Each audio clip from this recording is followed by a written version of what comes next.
Public hearing. Public hearing. You said open house. Yeah, I was in open house earlier. Okay. Anyway, we have Port City Architects here. We also have members of the Fire and Rescue Committee here. So I think we'll start off with Port City Architects. Andy, if you're ready to go. Sure. Let's forget that all set up. It's usually the hardest part. Yeah, breeze right through it. All right. I can kind of see folks too. Okay. All right. Hey. So, hi, I'm Andy Highland with Port City Architecture. Oh, already. Are we having technical difficulties, Terry?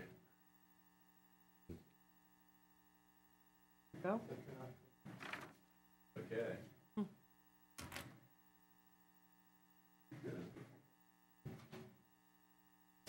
Of course, we weren't on live television I then. didn't press the green Did it before, but we weren't on live television. Oh, I dear. didn't press any other buttons.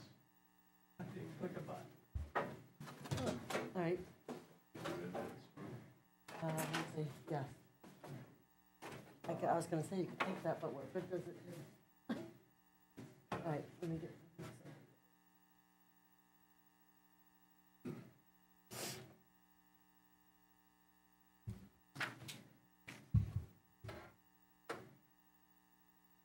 Okay, all right, let's start that again. Hi, I'm Andy Highland with Port City Architecture. Back in, I guess it was the end of 2023, the town put out an RFP for architects and interviewed some architecture firms and selected us to take a look at studying a central fire emergency building. Did I get the title right? Okay, close. And the purpose is to kind of supplement you got 3 volunteer fire departments and to really help supplement the volunteer fire departments that exist. And this one would be able to take full-time staff, and basically it's just to ensure that the town is always going to have good fire and EMS coverage 24/7. And so not taking away the existing volunteer stations, but just trying to supplement them. So on our team, I'm president of Port City Architecture, Curtis, sitting there in the front row with me, and Tom Saucier was our civil engineer on this study. Okay? I feel like this is too loud. Am I? Is everybody okay? Is it all right? Okay. Yeah, you're good. Okay. So what we do and what we did in the study. First thing we do is, before we put pen to paper, is really start to do a program, and we interviewed all the chiefs and started to come up with how many apparatus bays do you need? Do you need some bunk rooms if people are going to stay there overnight? Everything, offices, everything in the facility. And that yielded, after we put everything and tabulated everything, a building that was about 13,646 square feet. And that is in line. Go ahead, I think on the clicking. That's in line with other towns. We do a lot of these, so we probably got, I don't know, maybe 40, 50 stations under our belt in the last 5 or 10 years. And that seems to be in line with other similar sized towns and the size needs. So a lot of times we have to go through and find a site for the building, but in this case, you already had one. There's really kind of only one spot. The town owns a bunch of this land up here, but a lot of it's pretty vertical. So we took a look and we're able to kind of fit it. It's actually going to go right where the road that goes up to the transfer station is, so that'll be relocated around it a little bit, and there's room in between, right on that road. Good sight lines. Go ahead to the next one. So that's Mountain Road. The town hall where we are is like kind of just up and to the left off of the screen. And the orange block on the right is the television building, and that other little orange block is, I think, where you keep an ambulance right now. So this is kind of paramedic, yeah. And so this is where it's going. You can kind of see underneath where access road up to the transfer station is, and be kind of right on there. We took a look at some of your environmental studies that have been done before. There's a little creek that runs down the side there, and they had identified a couple of wetlands and vernal pools. So we've kept this far enough away to, if they're still there, to be able to, not affect any of the wetlands and vernal pools. Okay? Just taking a look at the floor plan itself. We've got 3 apparatus bays and room to expand for a 4th on the left. The top areas are some bunk rooms, really kind of living area. So this is designed to be able to be staffed. It's also got a lot of modern accoutrements, but modern features in it. And a lot's changed since fire barns used to get built and fire stations got built. We've learned a lot about safety and also for firefighting personnel. The building to be designed up to modern standards, and it's really kind of keeping anything that gets off on the equipment or on your clothes in a fire. And I said, when you think about it now, half of your homes are probably plastic and vinyl. So when a fire burns, there's a lot of contaminants that are associated with it and in the smoke. So the idea is to really kind of rinse off at the sites what you can't. There's a decontamination room there and areas to decontaminate the apparatus. And then the whole building's pressurized so as to kind of keep any kind of contaminants from entering the living areas. And that's, to keep everybody safer and healthier in the department. There's a small area for fitness. A lot of people ask, well, why can't they just get gym memberships somewhere? It's, well, because you're on call, you're stuck at the station, and so when somebody's on duty, that's really their only opportunity. So a small area to keep working out. And again, it's a pretty stressful profession, and I think fitness and health is also another feature that really is important in firefighting and EMS duties these days. Okay, and if anybody has any questions, I'm easy to, I can roll with the punches, I guess. So feel free to ask. I have one. Sure. Up towards the television station, there's only about 6 inches of soil over ledge, and you talked about moving up that way. Have you taken that into account, blasting out ledge? Or? Yeah. So so this would be designed to be a slab on grade. So we try to minimize. There's no kind of excavated areas. So there'll be some kind of leveling out of the area, but for most part, it'll be concrete and foundation just right on ledge. That's not unusual. When I moved here 40 years ago from Colorado, I thought all these sites were horrible. They were all rock, and where everything we had out there was prairie of 100 feet. Well, I'm just talking about Community Drive is on ledge. There's not much under that. And then beyond that is all ledge.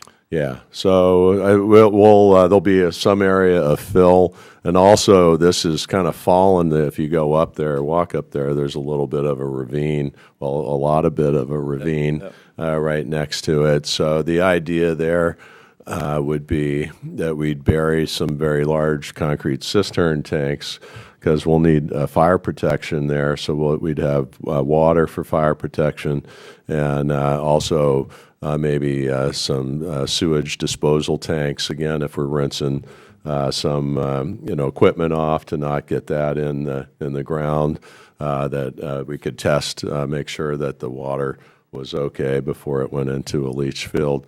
So we're going to try to use the site, but we walked all around, and that's really the only kind of feasible option in that spot.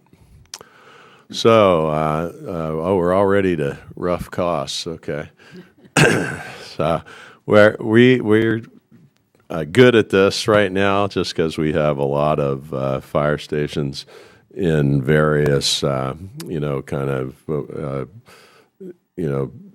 areas of like some are done, some are just starting. So we have a lot of recent data on turnkey prices. And for a station like this, and what we do out of this one would be kind of wood framed for the living areas, and then spray foam insulation, super insulated, super efficient building. And we look at about $550 a foot. Some bays we do out of conventional steel framing and wood. We're working with the committee. Oh, and also we were able to drop this down from our original program area from 13.6 to just under 12,000, so it's 11.9, which we were able to save some money through some efficiency. So if we did it out of conventional steel and the apparatus bays and wood, it'd be about $6.5 million. We're working with the committee. One of the things that we've been working on to do, if you want to go ahead to the next slide, is building the living areas out of the wood, super insulated buildings, and using pre-engineered frames for the apparatus bays, which don't need to be kept at 72 degrees. And the doors go up and down a lot. So we're working with the committee to save. It's probably about $500,000 to go to pre-engineered on the bays. So we're looking at traditional wood-framed, very efficient building on the living side, and a pre-engineered apparatus bay. Still efficient as possible on the left, and just shy about $6 million. Okay. This is just our rendering of it. So you're kind of on Mountain Road, looking that's sitting, like I said, right on where that driveway going up to the transfer station is. So the right side be, I think, in keeping with what you might see in Harpswell in Maine, be engineered siding, but to look like clapboard. Go ahead on the next. On the left, and we'll try to see what we can do, to try to not make it look so pre-engineered, and we might be able to work with some materials to soften that up. But on the left side would be the apparatus base. I think we might have another on here. Yep. And then this is kind of at the side where really the front entrance is. So Mountain Road is just kind of on your left, skirting by. So this is really the front door of the building. And there might be one more. I'm not sure. Nope. So that's what it's going to look like. So the next steps, I think, are kind of soliciting comments here. We're at the public hearing, developing the financing plan. I think the town's intending to go out to bond. There were some federal grants; those are getting kind of iffy now. Whether they're available or not, we're not really sure what the new administration's going to do. So looking at some point, Chrissy can probably tell you exactly when, but for a town vote, and The select board. The select board, that's their duty. And so once this concept is voted on and approved, then then we would start on the next phase, which would be doing construction documents for it. The town would solicit for a construction manager, and it'd probably be about 6 months of permitting. We go through your local permitting piece on it, and then usually about 12 months for actual construction. So after the town vote, about an 18-month process before the building's kind of up and running. And also the number that we have here, just to note, that's not just construction, that's everything in it. That's the furniture, IT equipment, everything that you'd need to be a functional building, all of our fees, all of any permitting fees, everything you need. So the number that you're looking at is everything included. No other extras coming at you later. Turnkey. Turnkey. Yeah, that's a good. Yeah, there you go. Turnkey. And I think that's it. We try to keep it kind of short and sweet, but I'm happy to go back on anything if anybody has questions. Okay. Can you tell me if this has gone before code enforcement yet? No, I have not run it by code enforcement yet. Would Is you- that site large enough to support the 12,000 square foot building? It's a tight site, but yeah, it is, yeah. The lot coverage is okay for all that? The lot, space? yeah, the lot's huge. I mean, the lot's just this whole like kind of municipal complex. It's really was finding any place that was relatively flat to do it. So we walked all around, but once you get up closer to the transfer station, it's so steep, and we didn't really want to go to buy new land as well. So I think it'll work well here. And it saves the town money on not purchasing land. Sure. And does the driveway for the new station come out onto the mountain road, or does it come out onto the access road? It'll probably come out onto the mountain road. I think we're going to locate it downstream, either to one side or the other. Be a little DOT work.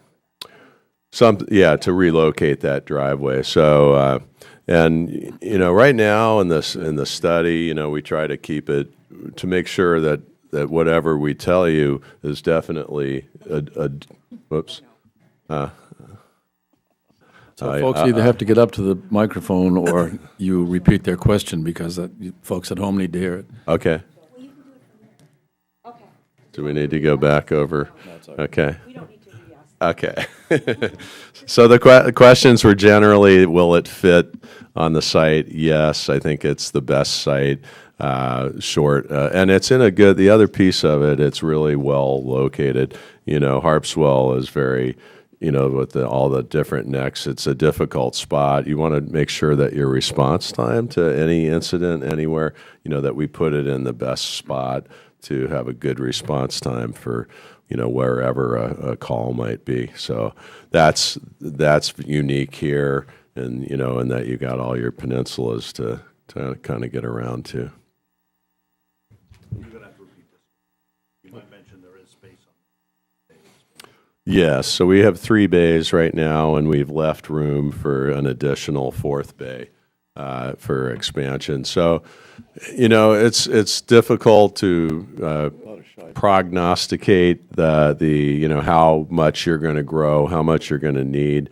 But we feel, just from our experience, that with an additional bay and possibly maybe a small addition on it, that this would be sufficient for the future as long as we could see it for the town.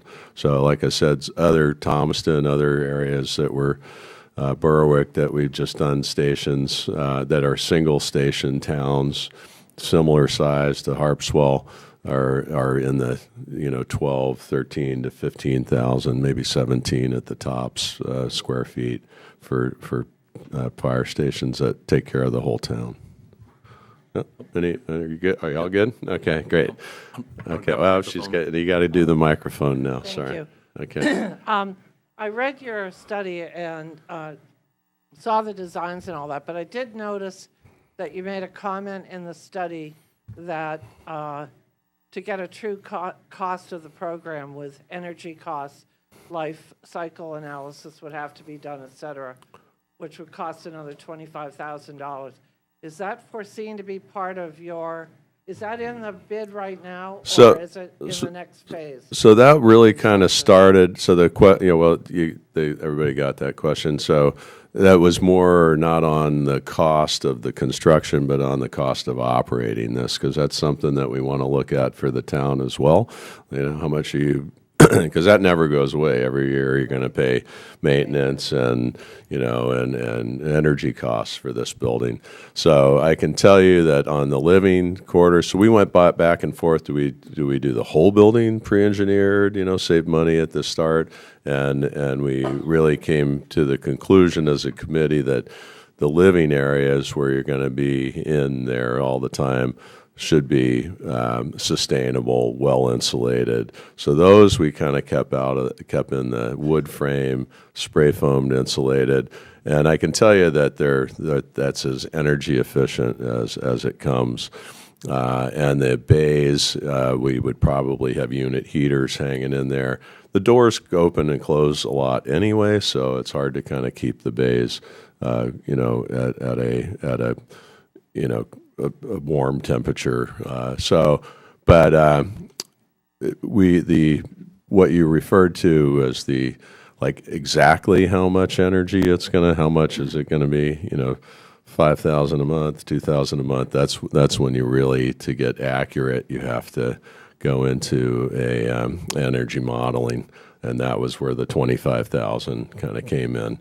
We can tell you the committee asked us, and Curtis, what were those numbers? 15 cents a square foot or something. So utility costs in other projects that we've done that are similar to this were about 15 cents a square foot, and compared to probably like 30 cents a square foot for like a pre-engineered, you know, version of this. So it is cost effective as much as we can do to operate.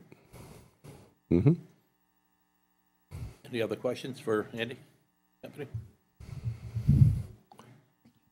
Nobody's got any really hard ones? Come on. Okay. You got, wait, here we go. Wait. No. Just a quick one. I was just looking at the parking lot, number of spaces, and I understand that, you know, that's open. Once you start construction, you can change that. Wondering if the number of spaces tend to correspond to the size of the meeting room in any way, or the occupancy in that manner. Yeah, that does impact it. I think we put as so there's people going to be visiting, you know, burn permits, things like that.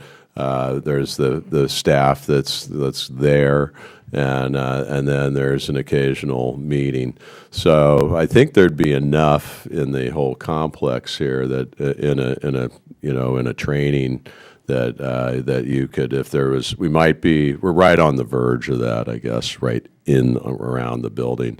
But there are other opportunities to park in the complex, I think, for that, you know, occasional training that has a lot of folks in it. So, and probably up through where the TV station is and in that area. But those are things to be worked out. But in general, I think that's a solvable issue on the site. Yeah.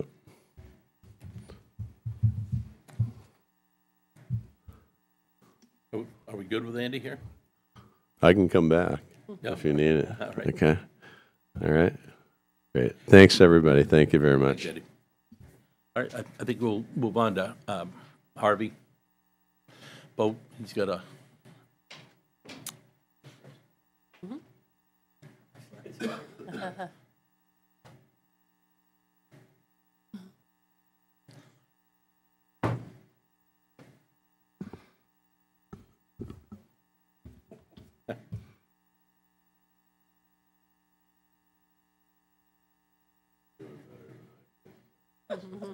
No pressure, It's a Gary. last-minute decision. I wasn't supposed to do this. I just saw a map on here.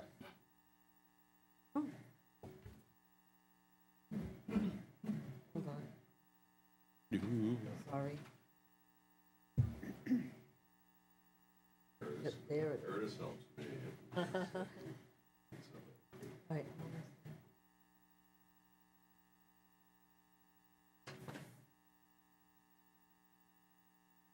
Okay.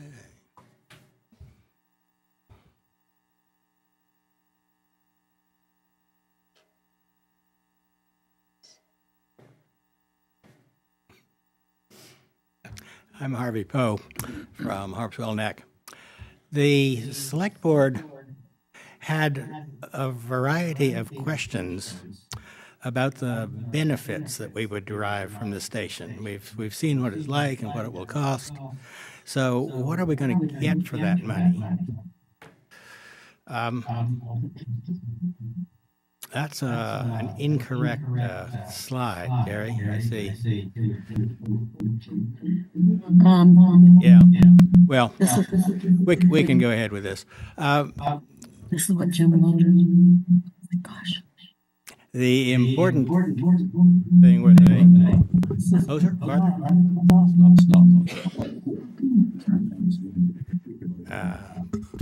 Oh, hold on, it might be me. You did something in there, Mary Ann, because it was okay before. Right. How's this working? I'm good. Okay. Response time is the most important consideration in citing a fire station because a house fire doubles in size about every minute. So getting there quickly is really important. The slide on the left, the picture on the left, shows the travel times as they are now. This map is from the 2008 report, and things have not changed from then, and they won't change unless we build the central station. So the travel times from the nearest station are shown by colors. 5 minutes or less is green. Orange shows 5 to 9 minutes, and red shows 9 minutes or more. The picture on the right is supposed to be showing what's going to happen with the addition of the central station. And what that will show is that with the addition of the central station, essentially all of those red areas will turn to green. So the northern part of the neck, Doughty Point, and a good deal of Great Island will turn green. So response times will go from 9 minutes or more down to 5 minutes or less. And the areas that will stay in the 5 to 9 minute range, the orange range, are the northern part of Great Island. So the location of the central station enormously improves response time, and especially to the northern parts of town, which are currently being underserved. I have the next slide, Terry.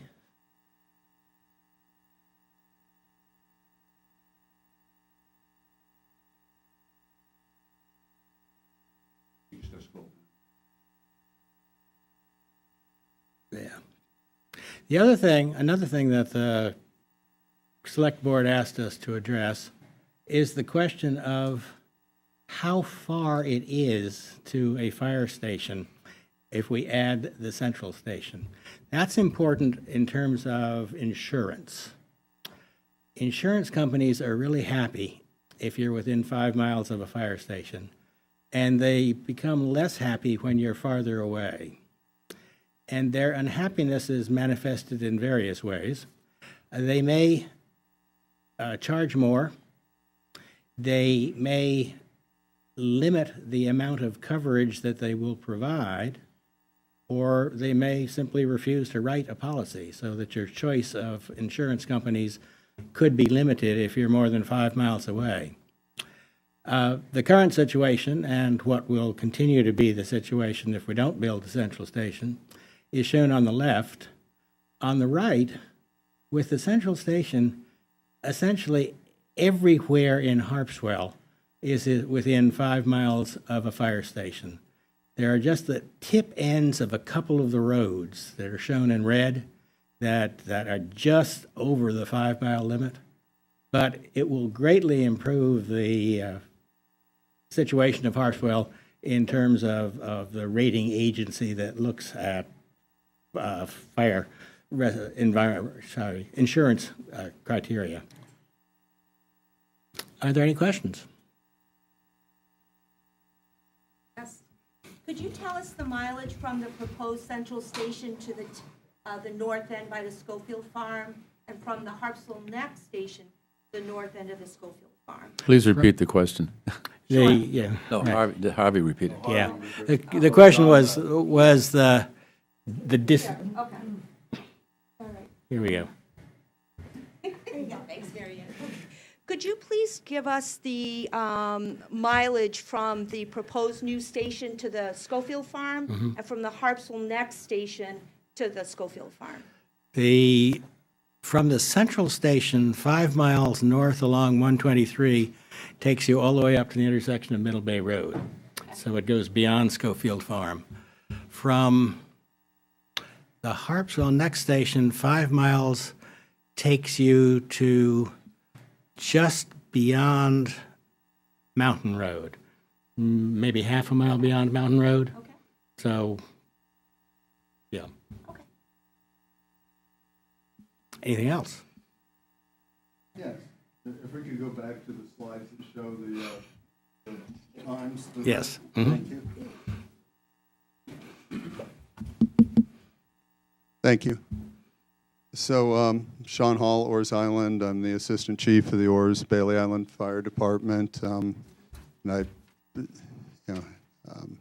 happy to be a volunteer. I just wanted to, restate that the reason that we have paid staff and the reason we're looking at a central station is because of what some view as sort of the imminent failure of the volunteer departments. It's getting tougher and tougher to recruit and retain people, as Chief Mercier's mentioned, and it's an ongoing struggle for us. We do the best we can. We provide one another with mutual aid, and there are times just recently where we don't have volunteers in town to respond to emergencies, and the paid staff has done that as recently as 2 weeks ago on Oars Island. We didn't have people turn out. But I think when we look at these maps and we look at everything being green and happy, we're looking at a model that is dependent on the volunteer stations continuing to exist. It's been said since the beginning of the paid firefighter program that the paid staff is here to support and augment the volunteers, not replace them. But if we look at the failure of any of the 3 stations, we essentially have an inversion of those colors. What is presently in green on the maps there then becomes red. The northern areas are going to be covered pretty well from a central station, but anything south of the existing stations, we're going to see that red show up again. Another concern I have is we look at travel times, but population density is a factor. And we look at those areas historically which have had the highest service demand density, where we've had the most calls, and those areas are presently proximal to the existing stations. And I don't think the service density model has changed or necessarily those population centers. So my concern is, well, it's a couple of concerns. One, the model that we're currently engaged in doesn't work without the volunteers, and that's kind of a tenuous thing on which to rely. And secondly, I just wonder if there's a plan from the town or the fire rescue committee, when the volunteer stations fail, what is the plan B with respect to staffing and the use of the existing structures? And that's not something I've heard anything about. If they fail, what does that model look like then? So I just think that needs greater consideration, and that's I do want to see the volunteer stations continue to exist and serve the community, but it seems kind of a Sisyphean task at the moment. So just wanted to express that concern and encourage the Fire Rescue Committee and others to start thinking about what things look like when the volunteers fail. So. Don is absolutely correct about the importance of the volunteers. And their function will not change at all.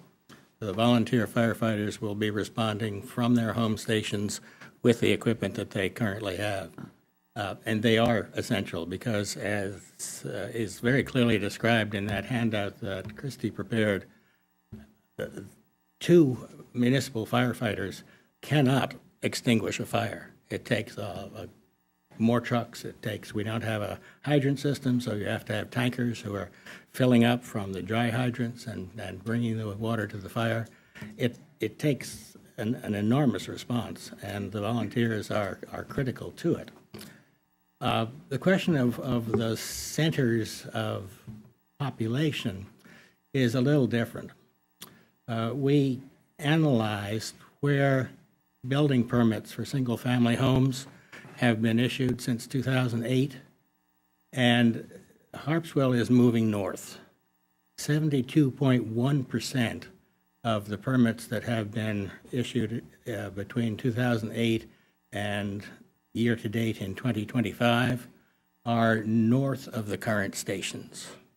So we're building a central station that we are looking at to work for 50 years, and we need to consider what the profile of Harpswell and the need for fire services is going to be over that duration. And it's going to be in the north because that's where there is still land available for development.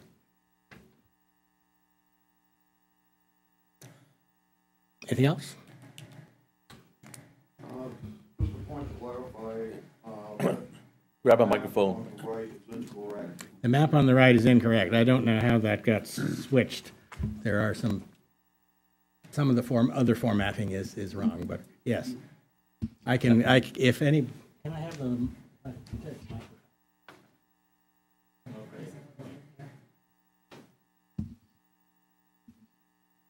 so, with the central station, all of this is going to be green.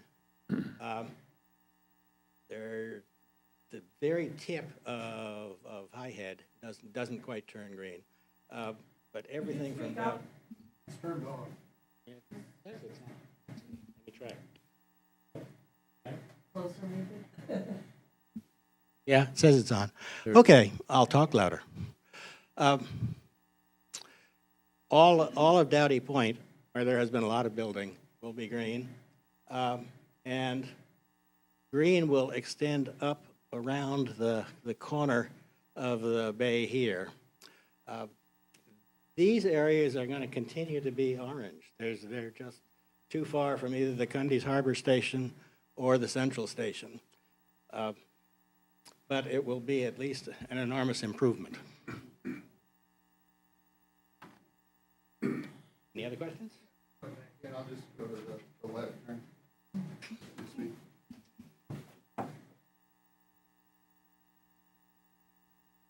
So I understand and appreciate the trend in building, but that really doesn't address the issue of the dearth of coverage to those presently green areas on the maps should the central stations go away.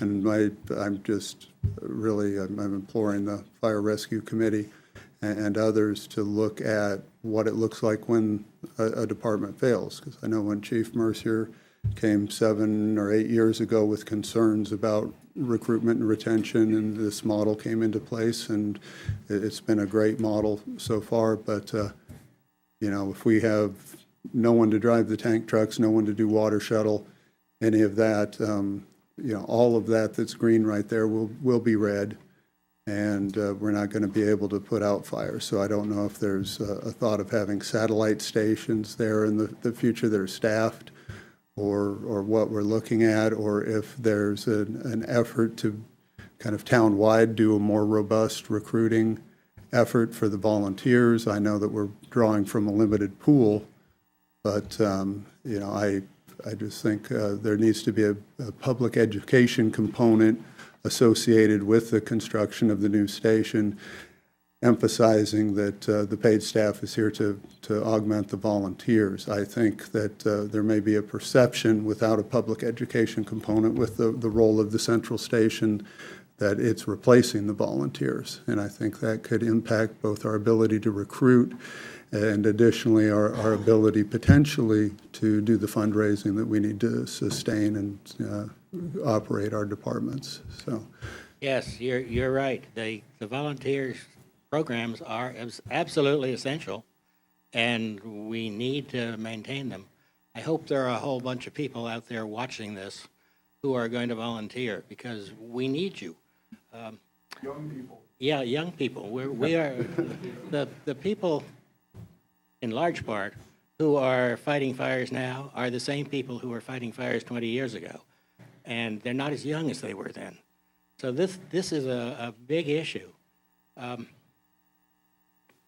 And I, with Sean and with the chiefs, I encourage people to volunteer. And we have, as you know, Sean, because you've been part of it, been doing a lot of recruiting.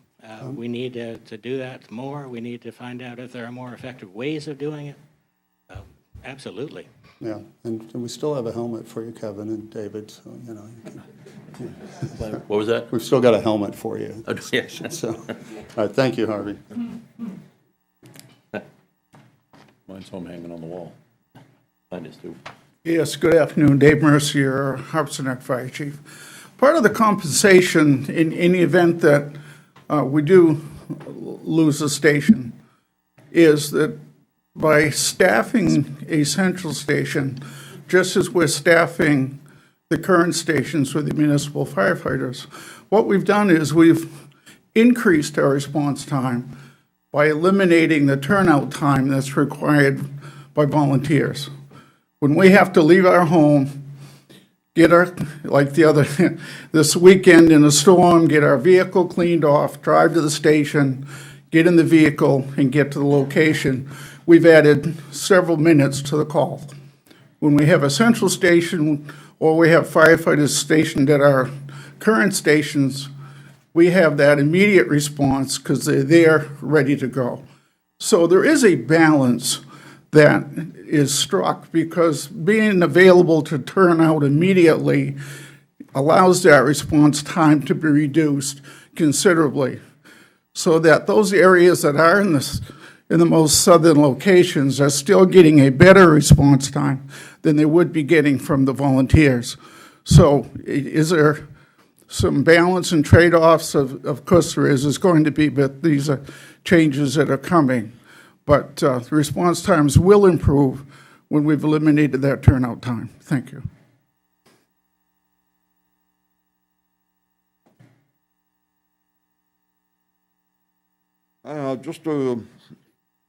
First off, I'd like to say I completely agree with Sean. This is not a complete answer. This is a component of the answer to what our problems are. One thing that I can see from a historical perspective is when we began consolidating, David, Kevin, you'd remember when we started trying to do joint classes in the town between the three departments, one stumbling block was not having a centralized location. If we tried to have a class all the way in South Harpswell, people from Moores Island, people from Cundy's Harbor were hesitant to travel that far away because they were leaving their areas of town uncovered. If we had a centralized location, an actual fire station with a classroom, with parking facilities, with apparatus to respond, this would be a secondary support feature of the station. We can have an area where we can have EMS classes, we can have fire classes, we can have apparatus parking to bring apparatus from the three departments so that those areas of town are covered, and we can have joint learning less ponderously than we currently do. Mr. Chairman, I just wanted to give the opportunity. There's a few people who have joined us by Zoom, and there's a chat going on with some questions, and I just wanted to give the opportunity to members on the Zoom platform to make comments. Christine, would you like to make some comments? Yes, hello, Christine Donovan Hall. I live on Oars Island. I just want to expound on the volunteer piece of it. I know that the building is predicated on volunteer, and Sean brought up the need for, keeping volunteers. And I think we really are we have to have volunteers. It doesn't, if one of the facilities fails, it puts an extra burden on the other two facilities. I know we haven't discussed that, but with Oars and Bailey Island Fire Department being centrally located, if one of the other two fire departments failed, it would put the burden on Oars and Bailey Island Fire Department. I just wanted to state that. Yep. Christine, you are right and wrong. The central station is going to be more central than Oars and Bailey. And the problem that we are facing now with the municipal firefighters, part of the week in Harpswell Neck and part of the week in Oars and Bailey, has to do with the travel times. So last June, there was a fire on Harpswell Neck about there on a day when the municipal firefighters were here in Oars and Bailey. They had to come all the way around, and it took 23 minutes. The response time from the central station would have been 9 minutes. On January 1st of this year, there was an automobile accident on the Cribstone Bridge, and that was a day, naturally, when the municipal firefighters were at Harpswell Neck. It took them 20 minutes to get there. It would have taken 10 minutes to come from the central station. So the central station Like 2 minutes. is definitely the most central location that's available in town, and it will shorten the distances. We'll, of course, be doing everything we can to maintain the volunteers in the peripheral stations, and they are essential, not just for response times, but because they bring apparatus that's necessary to fight a fire. But the location of the central station really is the most central in town. So Harvey, I just want to state that that every department, when we have a fire, goes. It doesn't matter where you're located. You could be located at one of the three departments or the central station. For mutual aid, we all go. So that wouldn't change if we had a central station or if we didn't have a central station. And as it relates to recruitment and retaining of volunteers, what are the stations doing now to maintain this and to look into the future? I know what we're doing at Oars and Bailey Island Fire Department, but we need to have a comprehensive plan for the other fire departments in order to sustain this model into the future with volunteers and municipally paid fire departments. Recruitment and retention is a significant issue. The departments are working on it. It's not what we're talking about now. What we're talking about now is response time from the central station. And David Mercier will tell you that when we had the fire over here, Harpswell Neck fought that fire by itself for 20 minutes before the municipal firefighters arrived. That's just a fact of life coming from here. Coming from here, they would have fought the fire for maybe 10 minutes single-handed. The central station is going to give us the best response times all over town. That doesn't say that we can do without the peripheral stations, but we want to put the municipal firefighters who are in the station can respond right away in a station, in a position where they can move to anywhere in town with the maximum speed. Hi, Melinda Richter from Oars Island. I have a couple questions when you use response time. My understanding that the paid firefighters were to supplement the each station. But you talk about a 23-minute response time to an accident or to a fire, but that doesn't really tell us how long the response time from each station. It seems like if you're talking, I'd like to know the response time from each station and how you gauge that, because that seems to be an important part of the puzzle with this. Right. So I don't want to know about the paramedic. I don't want to know about the paid firefighters. I would really like to know about the average response time from each station. Yes. Thank you. Well, as I say, at present, it makes a huge difference where the municipal firefighters are coming from. That's why it takes so long to go across the Mountain Road Bridge and down another peninsula. The response times, there are two factors in response times, and we have been somewhat confusing them. One is the travel time, how long it takes a fire engine to go from here to there once it starts. And turns out that the times that Google Maps give you are very accurate estimates of the time it takes an engine. I did some calculations of responses from to two fires. So what we call code 3 responses by the fire engines, lights and siren, and as fast as they can go. And the average is just about 40 miles an hour. And since the Google Maps uses in its algorithm the speed limit for the areas that you're asking it about, it really gives a very good, accurate estimate of the travel time. So you can calculate those for yourself from Google Maps. That is, in fact, how we got these data. The response time includes the time it takes the volunteers to get from wherever they are when a call comes in to the station to put on their gear and to start off. And that depends on indeed where they are. The fire call that we had yesterday, day before, it took Harpswell Neck 7 minutes from the time of the alarm until the fire engine left the station. That was the time it took 4 people you had, I think?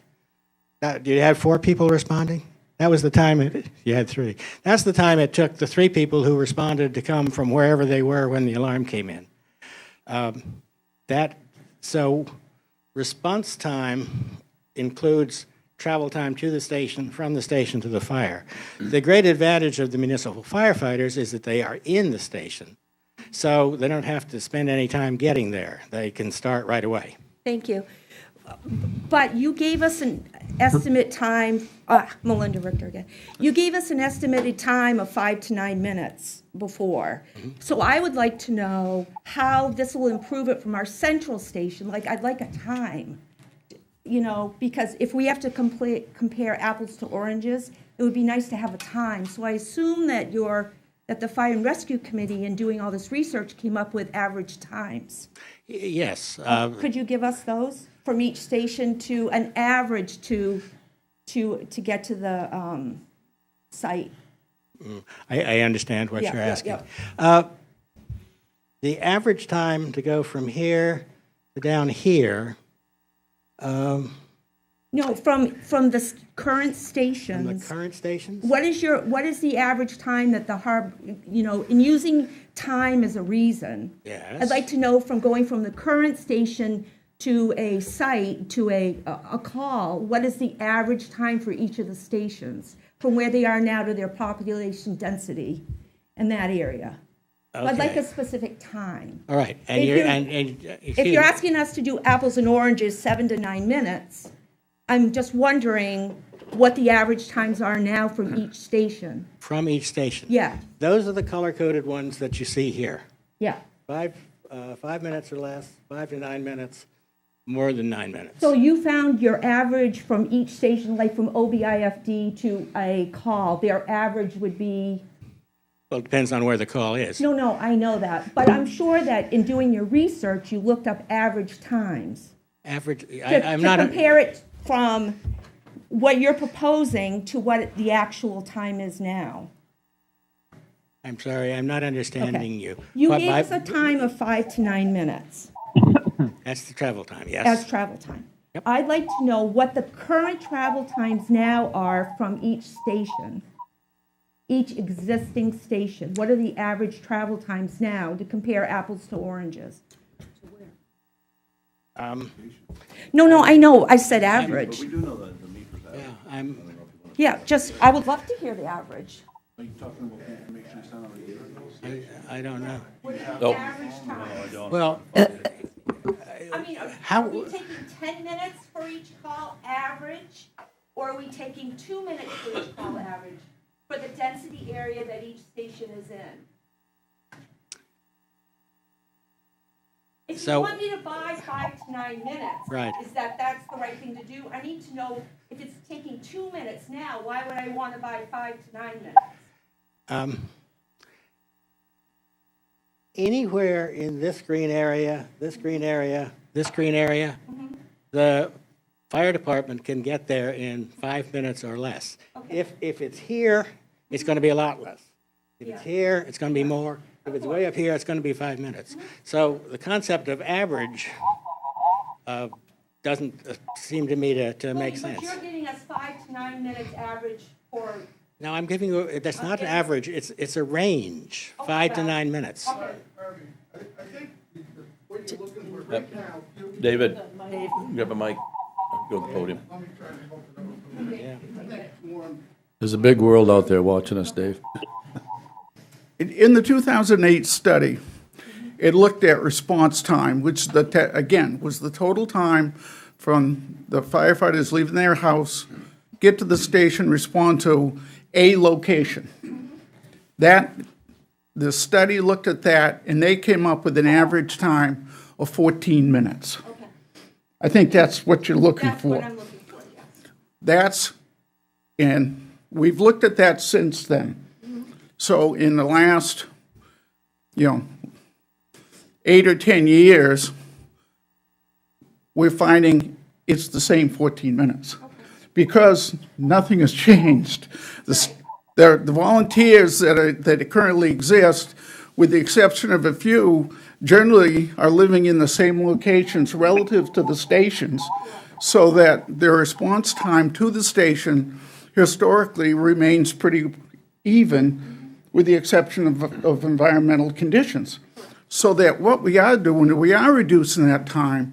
We're reducing that time from 14 minutes to probably at least half, and probably in a range, as Harvey's been pointed out, that can be extreme. Up in the extreme areas, you're going to be at 9 minutes. But historically, with eliminating the turnout time with staffed people in a more central location, we're reducing that time in half. Is that what you're really asking for? That's what I'm asking. All right, thank you. Thank you.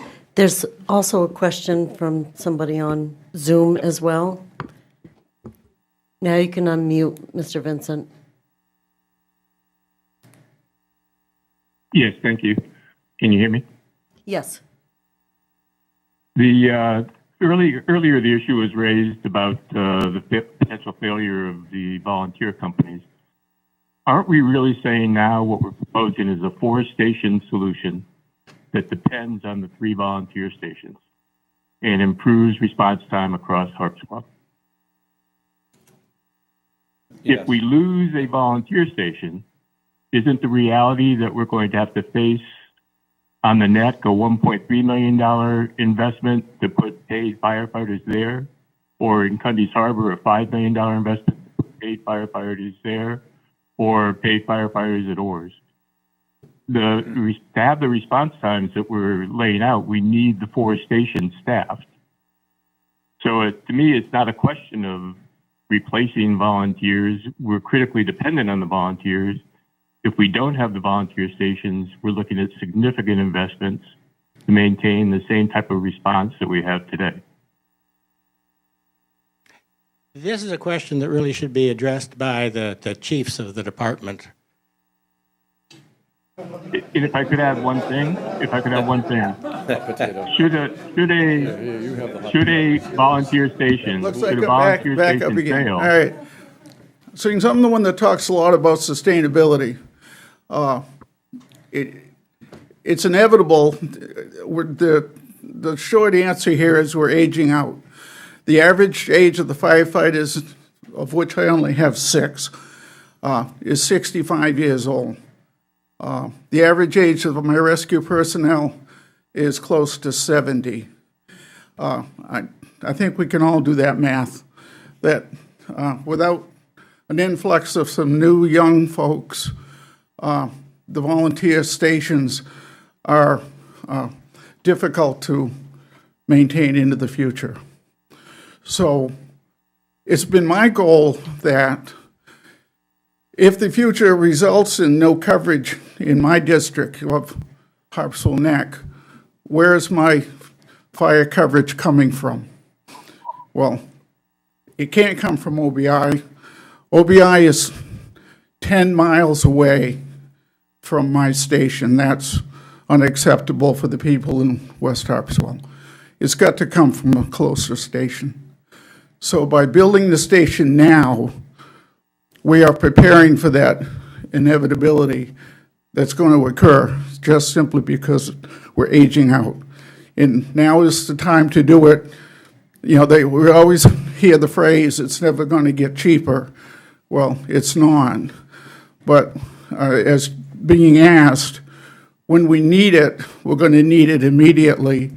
And that's not the time to be building a fire station during crisis management. This is our opportunity to plan for the future and be prepared for the inevitable. Thank you. Chief, if I could. Chief, I agree 100%. And my point is, with the stations that we currently have, the central station would be built where it's being proposed, regardless of a failure of any of the volunteer stations, correct? Perhaps you could repeat that, Gary. We have the 3 volunteer stations supporting with the central station now. Should one of the volunteer, if the neck were to fail, we would still have service. We would have service coming from the central station, and the central station is in the best position to do that for any future failure of the volunteer companies. That's absolutely correct. That is, you know, the numerous effort that's been made to identify the best location, given our geography, it's been, you know, pointed out that is the ideal location, which provides the fairest, equitable service to the entire community. And down the road, should Harpswell want to keep the same level, the same response times that we have today, we'd be faced with additional resources being placed geographically like the volunteer stations. I believe we can serve the community well from a single central station staffed by adequate personnel. No community can staff for the horrific scenario that might take place. I mean, look what happened out in California. The fire chief out there said it would have taken 8,500 fire engines to respond to the Palisades fire. They didn't have that many in California.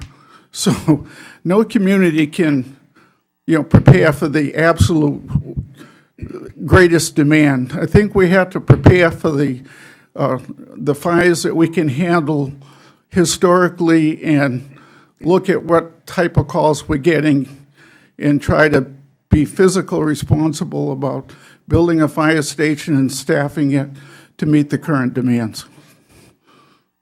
I completely support that, and I think down in the future, should we have a failure of a volunteer site, we should be communicating what the response times would be from the central station so that people are aware of how that's going to evolve going forward.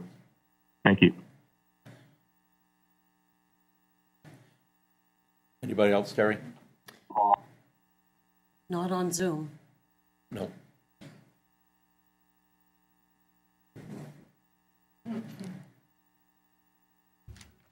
So I'm a taxpayer, and my name is Ellen Glue. And if anybody would benefit from this location, it'd be me, because I live right next door. I'm at 312 Mountain Road. So having said that, though, I have a lot of questions, and I had them in December, and I still have them. Some of you may have read my letters in the paper, but I come from it not just as a taxpayer, and I totally supporting our fire department and firefighters to the best of our ability. I totally do. But I also come from it from the standpoint of somebody who, in my previous town, I've lived here full-time since 2020. Before, when I lived in Massachusetts, I was on a committee, a town committee, that was trying to solve a similar problem, not the fire and police, but school, and a burgeoning school population. and how are we going to solve that? And there were two options and got debated. Anyway, long story short, I was on the building committee, saw through to get the solution together and implemented the building, blah, blah, blah. So I'm speaking from some experience. And I have to say, what I don't understand is why are we proposing a building for what I think the issue is, do we have also adequate firefighters to handle response times, et cetera? And those are two different issues. I mean, I get the building thing, but the real issue everybody seems to be talking about is recruiting, retaining volunteer firefighters, which everybody seems to think we still need. The purpose of this building is to put two already, I think, are they already here, the municipal firefighters in a location that's more central. It seems to me the more pressing problem is to look at the labor resources, firefighter issues, whatever. And I don't mean just that, but let's look at the picture. What are we trying to get to? What's the answer? Short term, in case something dire happens and we have an aging, firefighting force, but also long term, what is the solution? And it involves not just a building, but people, staffing, training, and all of that. And I don't see where any of that data has ever been gathered. I mean, I go back to my work in Massachusetts, but we had feasibility studies. They were independently conducted, not by people in town, because everybody in town has a vested interest. You want an impartial body, a comprehensive plan from an independent source, like you had with the '08 study, to look at what the solution should be, both short-term and long-term. And I don't see that it's been done. And I personally, as a taxpayer, would want to see that done before I vote to spend, $6 million on a building. I want to understand how it's going to be used. How are we going to take care of the firefighters? I mean, we could be looking at a number of issues. How can we recruit better? Can we build affordable housing for our municipal firefighters? That's another issue. So I'd like to see a comprehensive approach to the problem, and I don't see that as yet. And until I do, I'm not going to vote yes for a building when I don't understand what the purpose is. So, thank you. How can we recruit better? Can we build affordable housing for our municipal firefighters? That's another issue. So I'd like to see a comprehensive approach to the problem, and I don't see that as yet. And until I do, I'm not going to vote yes for a building when I don't understand what the purpose is. So, thank you. I think she got 2 bites at the apple. Build affordable housing for our municipal firefighters. That's another issue. Gary, you need to mute, please. I'd like to see a comprehensive approach Gary, to the you're problem, playing. I don't see that as yet. Let me mute him. I can if I can get my. Oh. I'm glad Just that in case wasn't we my didn't hear it the voice. first time. It was coming through somebody else's computer. All right. So I'm Benjamin Wallace, Jr. I'm the chief of Cundies Harbor Fire Department and Orrs and Bailey Islands Fire Department, I've muted him. and also the co-chair of the Fire and Rescue Planning Committee. So I spoke a little bit about this before the select board almost 2 weeks ago now. But I think all these questions are important questions, and they deserve answers. Those of us that have been doing this for a long time have addressed a lot of these in our own way through the years. I've had 5 meetings between January 23rd and 29th with first responders, boards of directors, and committees about this proposed station. And so I want to help clarify some of these questions by answering those questions. And the first thing I would say is, what is a problem statement? Just to clarify what the problem statement is, we're not seeing enough new people become volunteer firefighters to replace those that are aging out, moving away, or becoming inactive in Harpswell. This is a statewide and nationwide problem, and Harpswell is not immune. The fire departments need folks to join and go to the fire academy every year. And for the first year in recent memory, we're in a position where none of the 3 fire departments in Harpswell has a single student in the fire academy. At the same time, we've had firefighters move away, become inactive for various personal reasons. In the age of many of our firefighters are in the 60s and 70s. Those in their 60s and 70s cannot be expected to continue forever. Cundies Harbor has 9 firefighters, not including myself. 5 of them are active as firefighters. 1 is 64, 2 are 68, and 1 is 71 years old. Orrs and Bailey Islands also has 9 firefighters, not including myself. 7 of them are active as firefighters. 1 is 63, 1 is 71, and 1 is 76 years old. I don't have the numbers for Chief Mercier, but I think he shared those a few minutes ago. In the past, the fire departments have relied on many folks that were local tradesmen, such as carpenters and plumbers. They lived and worked locally, and they dropped their tools to respond on calls. They have all retired from being firefighters now, and we no longer are getting the young folks that work in town to join, which means fewer new firefighters with less availability. So question, what have the fire departments done to try to address the recruitment and retention problem? And to that, I'd say a lot. Speaking of the Orrs and Bailey Islands Fire Department specifically, and this isn't my doing, so I want to say it's people like Sean Hall and Mariel Longley and others. When I started as chief, the department had 1 firefighter on its roster. That was not enough, as the town found out when it was fined in 2015 when 1 firefighter entered a building fire just down the street from their station. When I joined as chief of OBI a couple years later, recruitment was already the priority, and they had started a serious rebuilding program. Initially, they were successful by asking folks that had left the department to come back. That had the added benefit of returning experience to the roster, and we were fortunate that folks that came back were not yet old enough to retire. In that way, we reinvigorated the ambulance, but it was just the beginning because we didn't get any experienced firefighters that way. It took over a year before we started to get some new firefighters trained and qualified. And by trained and qualified, I mean not to operate independently, but under direct supervision of somebody else with experience. Primarily, the problem is the fire academy is offered once a year and requires 6 months of training every Monday and every Wednesday night and all day Saturday. Most of our new folks aren't giving that level of time. That first group, however, is the bedrock that we rebuilt the department on, and many of those are now retirees. What have we learned when we were trying to recruit? 1, personal connections are important to recruitment. 2, and when I say we've learned this, that means we've acted on it. Follow-up with new candidates needs to be fairly quick to retain interest. 3, we get a significant number of folks who volunteer to drive the ambulance and emergency vehicles or help out in other ways. But most of our new recruits are not going to the fire academy. 4, we've tried and continue to use online recruitment booths at public events, and road signs to get out the message. That's not all, that's just a few things. If you've gone down the Cundies Harbor Road, you see 2 big signs that have been up for over a year now, trying to drive the point home. What if nobody responds?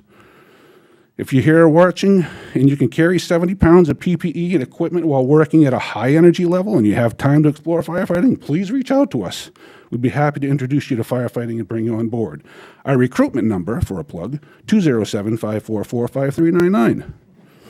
5, we've been inventive, Mr. Hall has been inventive and I know as well Harpswell Neck, in tapping into non-traditional groups such as Bowdoin College students. OBI currently has 3 students that already have their EMT licenses, and 1 ready to respond, and 2 going through the onboarding process. However, this particular pool of volunteers hasn't developed firefighter candidates. 6, we do have 1 new firefighter last year that joined, and we sponsored him for the fire academy, and he's active. He lives in Brunswick. Takes some time to get here, but he does respond. 7, we've explored SMCC's Live-In Student Firefighter Program. I did that personally myself a few years ago, but we were declined due to demand by departments already part of the program and distance to the primary campus in South Portland. 8, we recognize our volunteers in various ways, such as a modest comp plan in line with the IRS rules for volunteers. We cannot significantly increase the compensation without running afoul of our volunteer status. 9, we brought in outside consultants on a couple occasions, even from out of state. Many of the suggestions brought to us require legislative action at the state and municipal level, and they're outside of the fire department's ability to address. Building workforce or affordable housing is a municipal issue that has been suggested. We've been talking about that for years.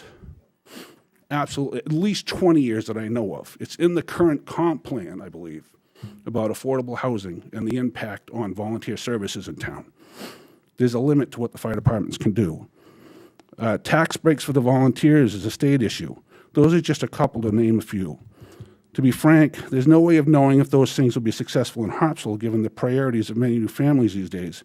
But in any case, we're not in opposition to those ideas. They're just beyond our influence as a fire department, other than to testify at public hearings, which we've done. Here's a question I've heard a lot. I think I heard it even today, but I've heard it probably more times than I can count in the last 5 or 6 months. How will a new building on Mountain Road fix a personnel problem? And that's because of the volunteer nature of the fire departments and the reduced number and availability of new firefighters. There may or may not be enough firefighters available to respond from the station in your district to your emergency. No station is immune to this, and we rely on mutual aid from the other 2 departments when this happens. We always have. If an incident happens to be in the district where the paid firefighters are on duty, and you get a prompt initial response because they're there. If they're on duty but not in the same district, you still get a fire truck out the door really quick. But it's significantly outweighed by the travel time.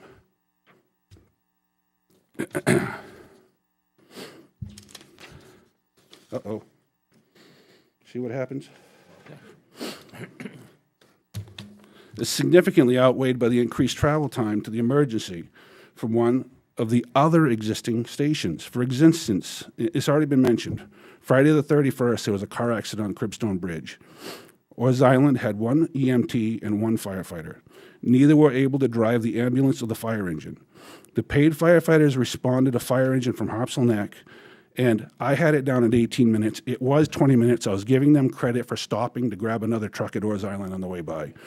But the reality is, if they hadn't stopped at Orr's Island, they probably could have done it in 18 minutes. And that's right in line with Google, just as Harvey said. Our travel times are pretty accurate to what Google gives us. It took 18 minutes for that fire engine to arrive on scene.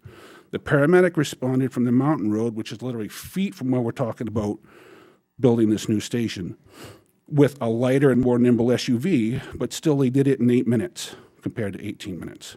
So 1, the new centrally located emergency services facility will reduce travel times to the majority of calls simply because it is closer to all 3 districts than the current stations in the other 2 districts, which is where your mutual aid is coming from when nobody's available. 2, to provide the same benefit based on the hours of operation without the new station, more firefighters will be required, which is a higher expense. Staffing costs, typically in every paid fire service, are much higher than the cost and than all the other costs of the fire department combined. That's just a fact.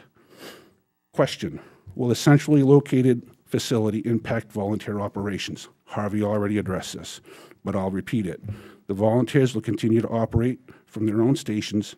The volunteers will respond to their station of the scene the same as they always have. The paid firefighters will continue to assist with the recruitment and training initiative for the volunteers as they currently do.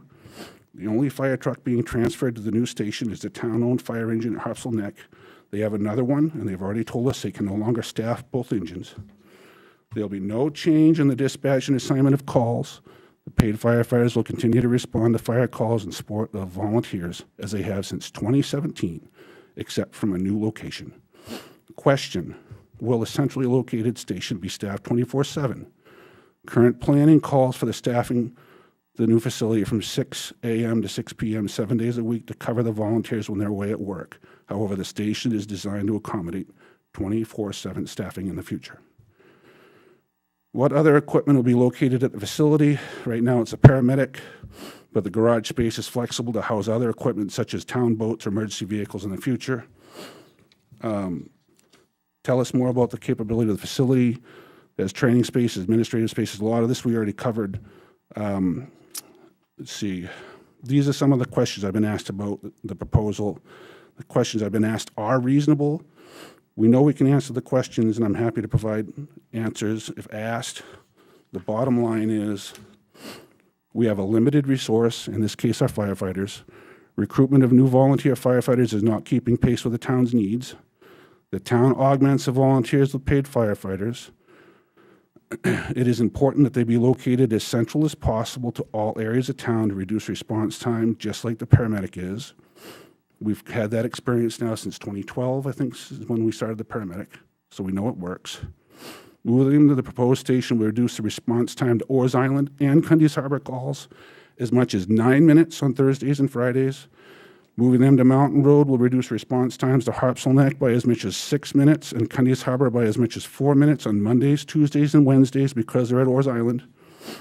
This is with the same number of hours and the same number of paid firefighters the current town currently has.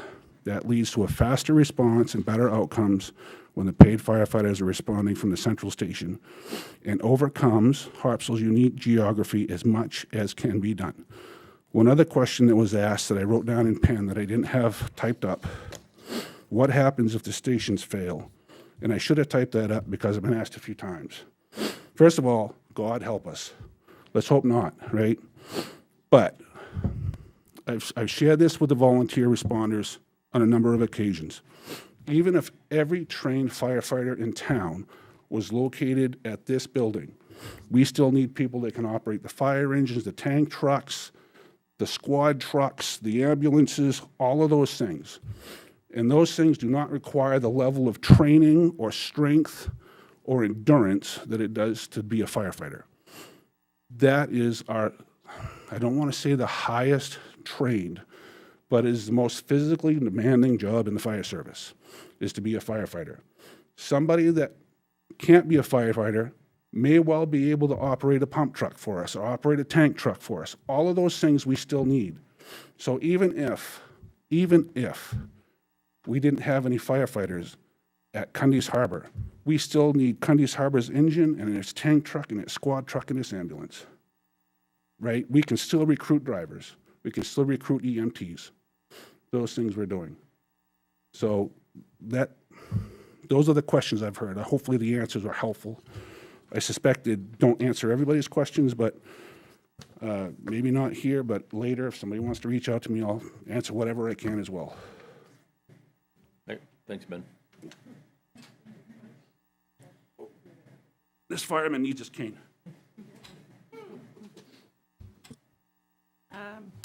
Kathy Hurst, 66 Lombos Hole Road. I'm suffering from a bit of a disconnect because I've heard a lot of we support, we need, we depend upon the volunteers without knowing very well that there isn't a concrete plan despite years of suggestion and recommendation in multiple reports that the town undertake this. And the fact that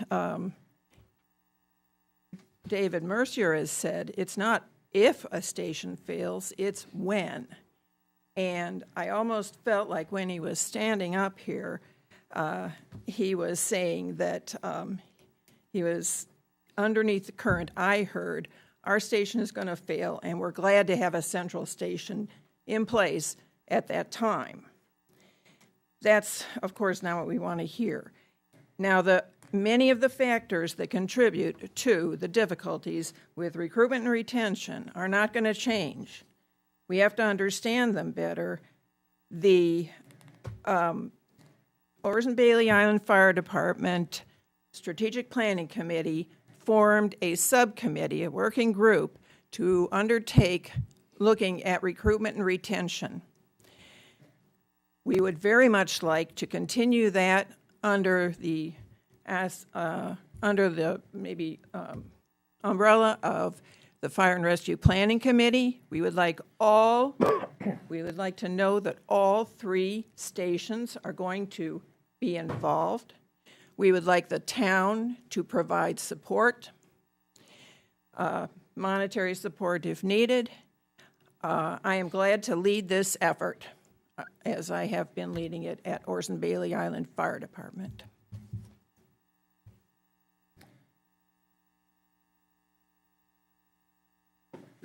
Just one more short one. In an effort to get an outside look at what we're doing, I met with Chief Ken Brilliant of Brunswick Fire Department. Brunswick just recently built a new station on Pleasant Street. And they also, if you're familiar, they built a new station, the Emerson Station out in Cook's Corner. So I sat with Chief Brilliant, who I've had the pleasure to know probably well over 30 years, and asked him to look at our proposal, look at our design, and make any suggestions. And he felt that what we were doing was right on track with his experience. I asked him about, when you built your station on Pleasant Street, a lot of us thought that's an awfully odd location. We felt Pleasant Street's a busy street. You know, how are they going to get in and out? You know, we always thought, some of us that have been around a while said, boy, I wouldn't have built a station out there. So I said to Chief Brilliant, what was your criteria? Why did you build here? And he said, as Harvey pointed out earlier, the number one criteria is response time. He said, I went back and looked at one of our earliest studies and found that this was the ideal location for a fire station to cover the west side of Brunswick. So the criteria, even for a large community like Brunswick, is still a response time. The other thing he looked at, he said, was, surprisingly enough, was traffic pattern, which, again, I think some of us would question the location. But again, he dismissed the traffic pattern as being less of a factor than the response time, that they could overcome the traffic pattern with the control of the lights and other devices to improve their response. And so we talked about the location of a central station in Harpswell. You said, well, it's interesting you bring it up, Dave, because that was a subject of one of my papers for my fire science degree, was a central station. I said, well, Ken, it was mine too. I did it in 1982. I wrote a paper on a central station for Harpswell for my fire science degree. So we shared something in common there for a short time. His remarks to me were, he said, Dave, he said, I don't know why it's taken this long for you to have a central station. He said, I'm familiar with Harpswell. I'm your mutual aid partner. He said, I fully support the location of the central station and the proposal you've put forth. So, yes, we've gone outside the circle and have looked and spoke with somebody who I feel is very well respected as a fire service professional and got support for what we're doing. Thank you.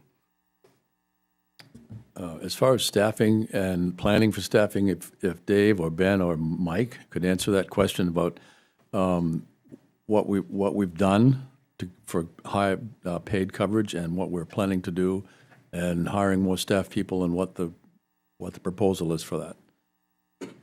Don't all speak at once. Why don't you go to the podium? It works better.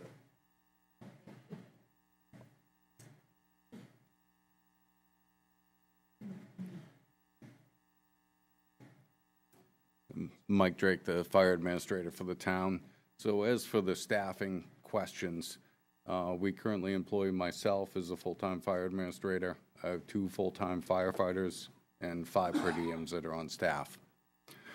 The plan right now is to move those folks into the central station on a 06 to 1800 schedule when the volunteers are theoretically out of town. The theory is, we're going to go with the volunteers. If the volunteers sustain themselves well, we're going to keep that. If they start having difficulties during the nights or evenings, then we will be able to move to a 24/7 schedule system. That's why we've got the bunk rooms in there, all that stuff. You know, we're capable of putting 6 people in there overnight. One thing I will say, you know, we absolutely need the volunteers. They save the town a ton of money. They're irreplaceable in the response system, you know, the way Harpswell is. I did a quick study on if we did lose one of the fire stations and we had to staff 4 people 24 hours a day at this station, you're looking at a raw labor cost without benefits of $1.2 million a year.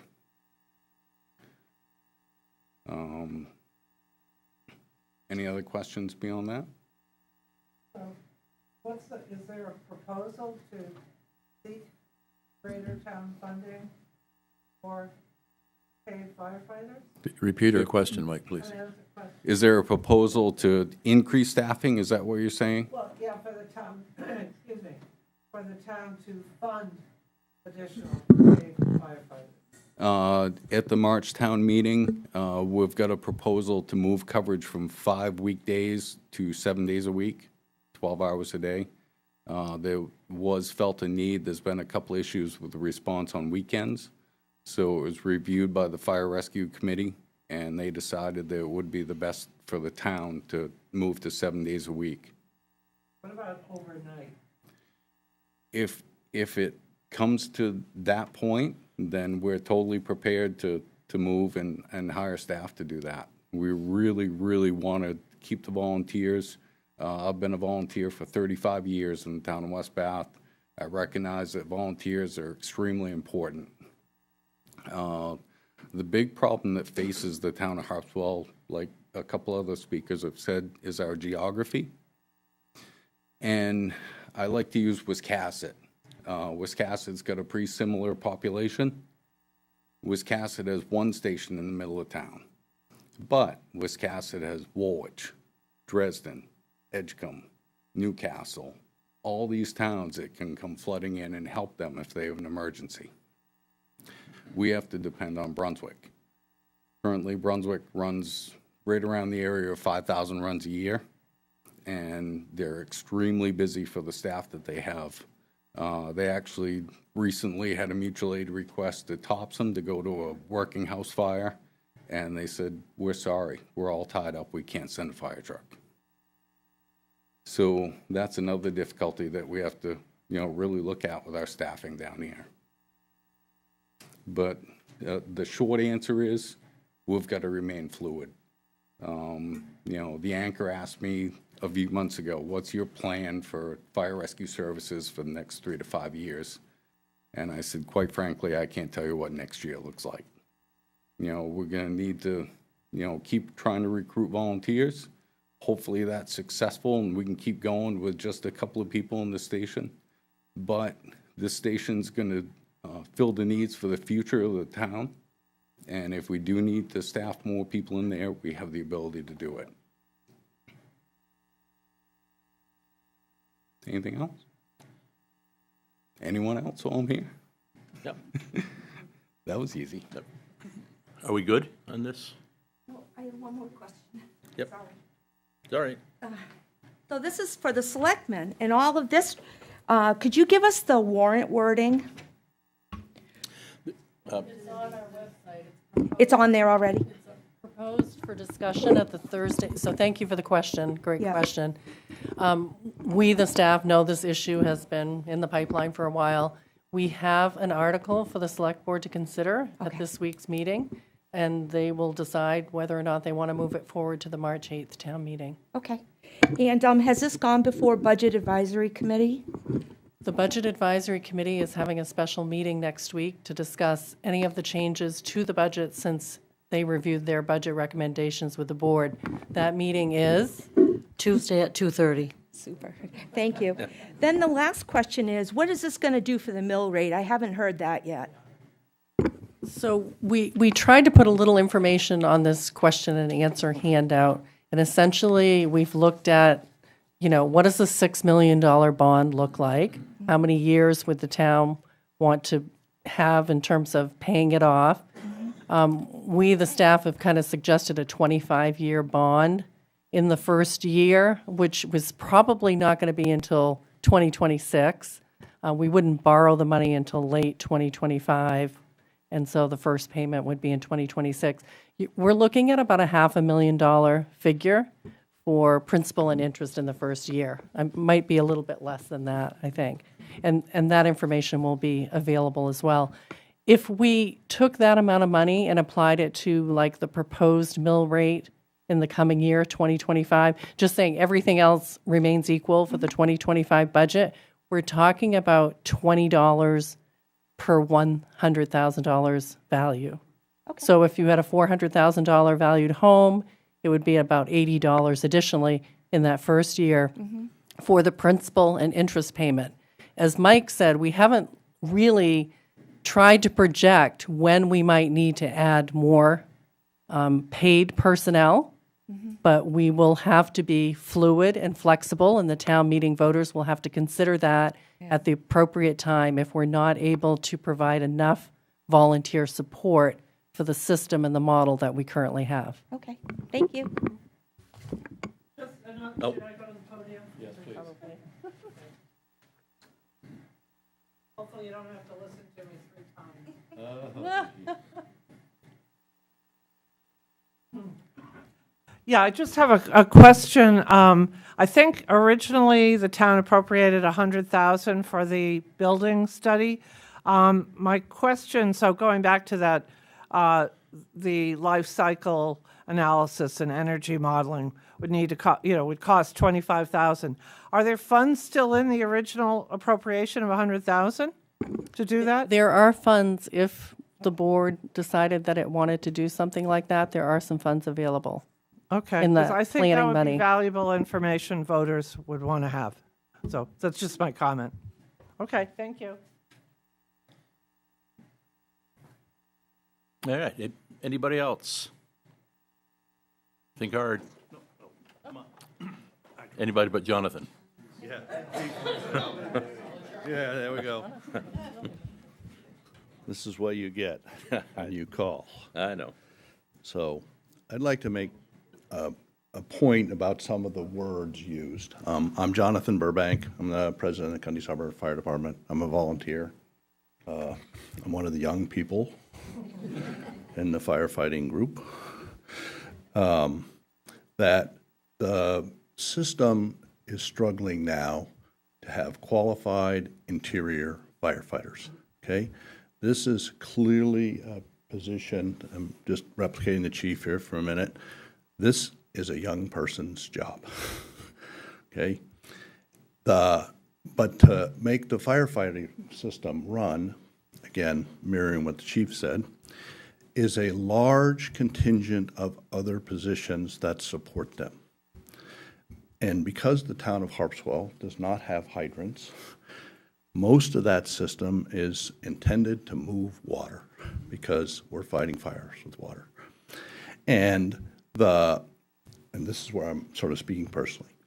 I need to cease being an interior firefighter, as many people my age. But that doesn't mean that I'm not qualified, and I can't be qualified for a fairly long period of time to drive our engines, run our pumps, set up stuff for firefighting, okay, all of those things. So when people use the word failure in the context that we're talking about, what we're talking about is we need to solve the problem of interior firefighters. The volunteer system has a much deeper depth on using older people to do jobs that are required. And you can look with great success, and I'll just name this because it is, at the average age of the EMS system that we have in town, and the fact that over a very long time period, we've been able to get many of the people who arrive in town later in life to join us. And so I think that what we need to look at the central station is like, what is the best way to solve the problem of the interior firefighter situation in the short run, right? The longer run's going to be a much, it's not, someone earlier said, what if they fail? Okay, well, failure, let's hypothetically say they do fail. If they do fail, the only possible solution, right, is more staffing centrally, right? Because you can't come from the other places. And we've had periods of time where some of the departments are really tight staffed and you have to come from another district. That gets old really fast and the service sucks, right? But the only solution you can come up with that makes any sense at all is having a way to have the managed central staffing map the gaps in the system. Anyway, thank you. Thanks, Jonathan. All right, last chance.